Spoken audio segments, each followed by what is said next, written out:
हाँ तो बच्चों, आज हम क्लास 9th का चैप्टर 6 रेखाएं और कोण लाइन्स एंड एंगल्स का एक्सरसाइज नंबर 6.2 करेंगे। 6 क्वेश्चन है इसमें, 6 के 6 क्वेश्चन हम इसमें करेंगे। इसमें है क्या, पहले समझो आप। ये कहता है कि दो रेखाएं, अगर उसको कोई तीसरी रेखा काटे उसको तिर्यक रेखाएं कहते हैं। ठीक है, अगर दो रेखाएं समांतर हैं, जैसे ये M और N रेखा समांतर है, L ने उसको काटा, इसको तिर्यक रेखा कहेंगे।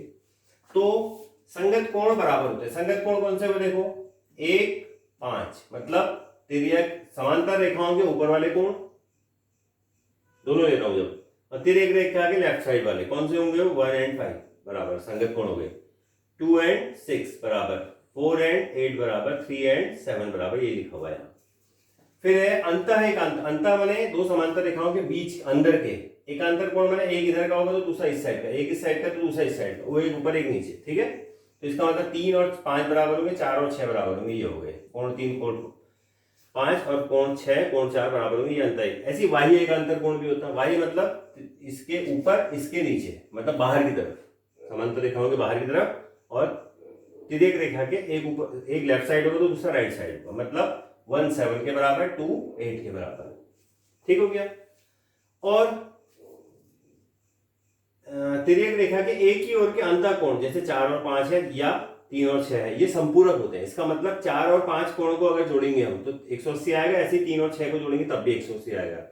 ऐसी तिर्यक रेखा के एक ही तरफ के वाई कोण भी, जैसे 1 और 8 है, ये भी संपूरक होते हैं। इन दोनों को जोड़ के भी 8 आता है, 2 और 7 जोड़ के भी 8 आता है, यही लिखा हुआ है इसके साथ। ठीक है, अब पहला क्वेश्चन है, दो रेखाएं ABCD, इसको एक तिर्यक रेखा ने काटा, इसका नाम नहीं लिखा है मैंने, जो भी होगा देख लेना।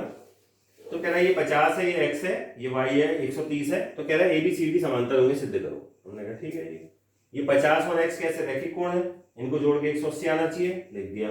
उससे X + 50 बराबर 180, X बराबर 180 - 50 130 आ गया X का मान। ऐसे ये देखो, ये Y और ये 130 जो है, ये शीर्षाभिमुख कोण है, इसका मतलब ये दोनों बराबर होंगे, तो y बराबर 130। अब देखो x बराबर और y बराबर, दोनों 130 आ गए, दोनों बराबर है। अब देखो ये कोण है कैसे, x और y, ये अंतः एकांतर कोण है। ठीक है, अंतः एकांतर कोण बराबर कब होते हैं, जब रेखाएं समांतर होती हैं। अतः रेखाएं AB और CD समांतर है। अगला है ABCDEF, इसको एक तिर्यक रेखा काट रही है, जिसमें हमें अनुपात दे रखा y और z, x y z कोण है 3, ये y और z का अनुपात इसने दे रखा है मेरे को 3:7। अनुपात दिया होता तो आगे से कुछ मान लेते हैं, जैसे 3a मान लिया y को, z को मान लिया 7a। ठीक है, x और z बराबर, देखो अंतः एकांतर कोण है x और z, इसका मतलब x बराबर भी 7a हो जाएगा। अब देखो x और y तिर्यक रेखा के एक ही ओर के अंतः कोण है, इन दोनों को, ये दोनों संपूरक होते हैं। इसका मतलब x और y को जोड़ के 180 आना चाहिए। x 7a है, y 3a है, 10a हो गया बराबर 180, a बराबर 18 आ गया। a बराबर 18 तो x बराबर 7a है, 7 गुणा 18, 18 7 126, y बराबर 3a है, 3 गुणा 18 54 हो गया, और z बराबर x के बराबर है तो 126 हो गया। फिर क्वेश्चन नंबर 3 है। ठीक, ये कह रहा है AB और CD समांतर हैं, GE एक हमारे तिर्यक रेखा है, EF भी तिर्यक रेखा है, लेकिन FE जो है वो CD के लंबवत भी है। लंबवत पता है, 90 डिग्री का कोण। इसने हमें दे रखा GED कोण 126 का है, GED ये पूरा कोण 126 डिग्री का है। अब देखो AGE और GED ये कोण दोनों बराबर होंगे, क्योंकि ये अंतः एकांतर कोण है, इसलिए GED बराबर 126, तो AGE बराबर भी 126 होगा। फिर देखो GED 126 है, GED को तोड़ दिया मैंने GEF और FED में, जिसमें FED 90 है, 90 रख दे, 90 को वहां लेके माइनस कर दिया, 36 डिग्री आ गया GEF का मान। फिर इसने पूछा देखो AGE और FGE पूछा मेरे से, अब FGE याला कोण, तो AGE प्लस FGE बराबर 180 होकर रैखिक कोण है, जिसमें से मैंने AGE का मान 126 रख दिया, प्लस FGE इसको वहां माइनस कर दिया, 54 आ गया FGE का मान, ये पूछा था हमसे। अगला सवाल PQRST ऐसे दे रखा है। PQR कोण 110 है, TSR कोण जो है वो 130 डिग्री है, हमसे पूछा है QRS। ठीक है, या SR जो भी बोल दो उसको। PQ समांतर ST के है, हमने इसको आगे बढ़ा दिया QM तक, तो PM बराबर भी PM समांतर भी ST के हो जाएगा। फिर आ गया PQR प्लस MQR, देखो PQR प्लस MQR ये रैखिक कोण है दोनों, इन दोनों को जोड़ के 180 आएगा, ये लिखा है, इसका मान रख दिया हमने PQR का, तो MQR मान आ गया मेरा 180 - 110 70 डिग्री आ गया।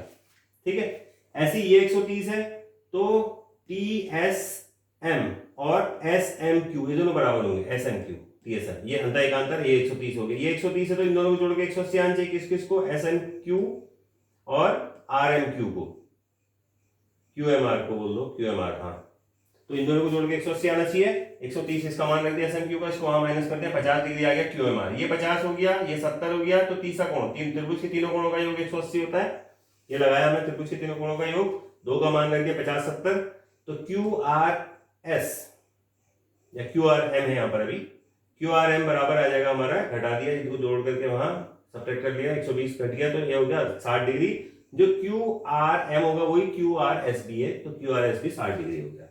फिर पांचवा सवाल है, AB समांतर CD के है, तो ये 50 दे रखा है, Y दे रखा है, X दे रखा है, 127 दे रखा है, हमें X और Y के मान निकालने। देखो पहले तो सीधे सीधे X बराबर 50 हो जाएगा, क्यों, क्योंकि ये कोण क्या है, APQ और PQR ये दोनों बराबर होंगे, ये क्यों होंगे, अंतर एकांतर कोण से, ये X है, ये 50 हो गया, X बराबर 50 आ गया। दूसरी बार में देखो APR और PRD, APR बराबर PRD, APR है 50 और Y को जोड़ के बनाया 50 प्लस Y बराबर 127, Y बराबर 127 मैंने 50 बराबर 77 डिग्री आ गया Y का मान, ठीक है। अगला सवाल है क्या, PQ और RS जो है दो दर्पण है, मिरर, ठीक है, और जिसमें उधर से पॉलिश की गई है, इधर से पॉलिश की गई, तो शाइनिंग सरफेस जो है वो अंदर वाली है, चमकने वाली सरफेस, सतह जो होंगी इसकी। देखो AB एक आपतित किरण है, अगर किरण टकराती है तो फिर परावर्तित होगी BC और फिर वाले दर्पण से टकरा करके CD हो जाएगी परावर्तित किरण, ठीक है, इसके लिए आपतित किरण हो जाएगी ये। अब क्या होता है, एक परावर्तन के नियम है, क्या आपतन कोण और परावर्तन कोण बराबर होते हैं। हमने क्या किया एक चीज और, ये हमारा अभिलंब है BM और यहाँ CN, ठीक है, अभिलंब जो होता है दर्पण से लंबवत दूरी 90 डिग्री पर होता है, तो ABM बराबर CBM, ये हो गए दोनों क्या, आपतन कोण बराबर परावर्तन कोण से, इन दोनों का x मान लिया तो ये x हो गया, ये भी x हो गया। अब देखो ये और ये 90 डिग्री के हैं इसके संग, तो ये दोनों समांतर हो गए क्योंकि ये दोनों भी समांतर है, ठीक है, तो BM समांतर NC के है, BC एक तिर्यक रेखा है, तो कोण ये वाला x है तो ये भी x हो जाएगा, मतलब BCN भी x हो जाएगा, ठीक है, ये लिखा हुआ है यहाँ BCN बराबर DCN बराबर x। फिर अगर देखो, फिर ये आपतन कोण हो गया, परावर्तन कोण हो गया, तो आपतन कोण परावर्तन कोण के बराबर होता है, अतः अगर ये x है तो ये भी x हो जाएगा, ठीक है।